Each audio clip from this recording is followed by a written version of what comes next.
Everybody has pet peeves, a little thing that really isn't a big deal, but it really bugs you. One of mine?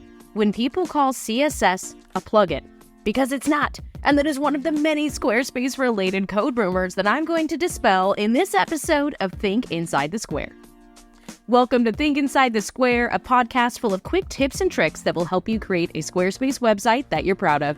I'm your host, Becca Harpain, creator of InsideTheSquare.co, and in this episode, we're talking about one of my favorite subjects, customizing Squarespace with code. As a Squarespace CSS expert, there are some major myths that I want to put to rest. For a transcript of this episode, along with the links to any resources mentioned, visit InsideTheSquare.co/podcast. The term Squarespace is a trademark of Squarespace Incorporated. This content is not affiliated with Squarespace Incorporated.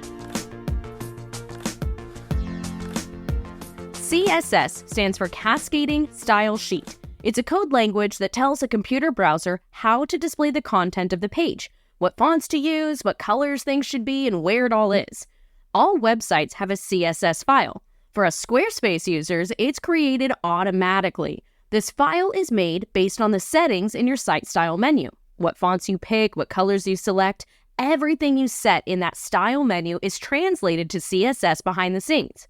This brings me to the biggest rumor about CSS in Squarespace, the belief that Squarespace doesn't allow for custom code modifications. If you have ever had to contact Squarespace support, they'll tell you that you need to remove code from your site before they can help you. If you have an issue with your iPhone and you take it to Apple Care to get it looked at, you have to take the case off, right? Well, this is the digital version, but it doesn't mean that your phone case isn't a great addition. But if support needs to look at the device itself or the website itself, you need to remove the extras first.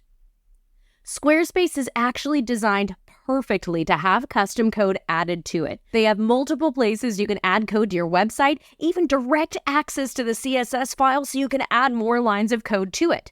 They even name things the same across all 7.1 templates. So if you want to make a primary button purple on a hover, it's going to be the same code for any 7.1 website you're working on.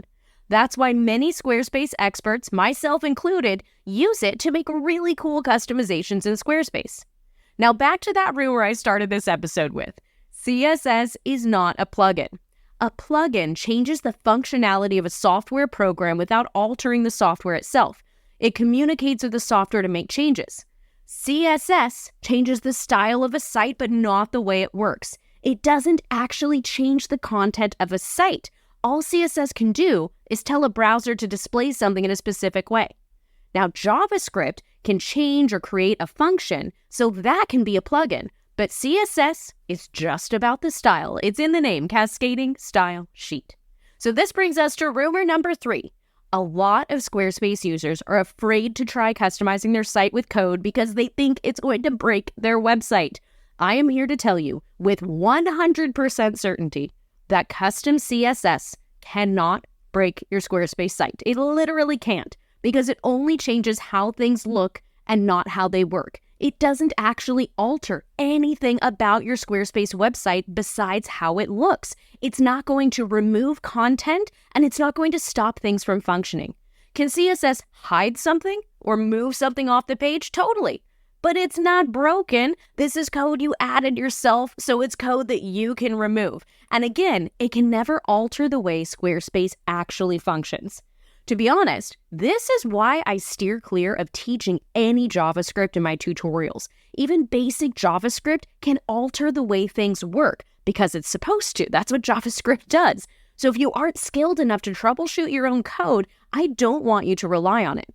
CSS is the safe customization because it's manually added, it's easy to remove, and honestly, it's really easy to understand. Even beginners can troubleshoot it. If you've never tried any custom CSS before, I am here to help. I have a free training on it available at InsideTheSquare.co/learn, so check that out.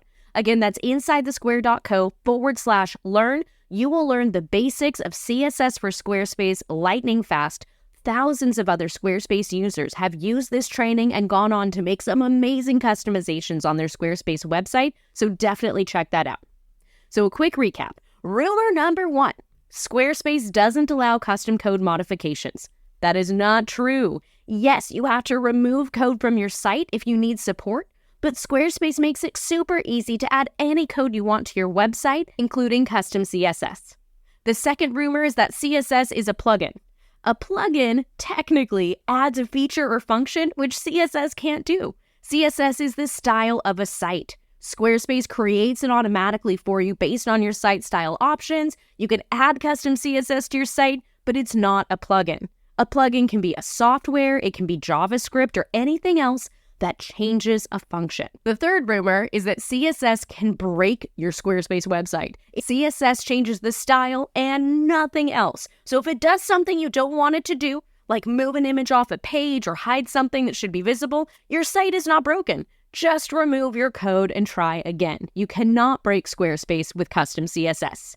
I've got a free training about more basics that will make you confident in your code, so check that out, InsideTheSquare.co/learn.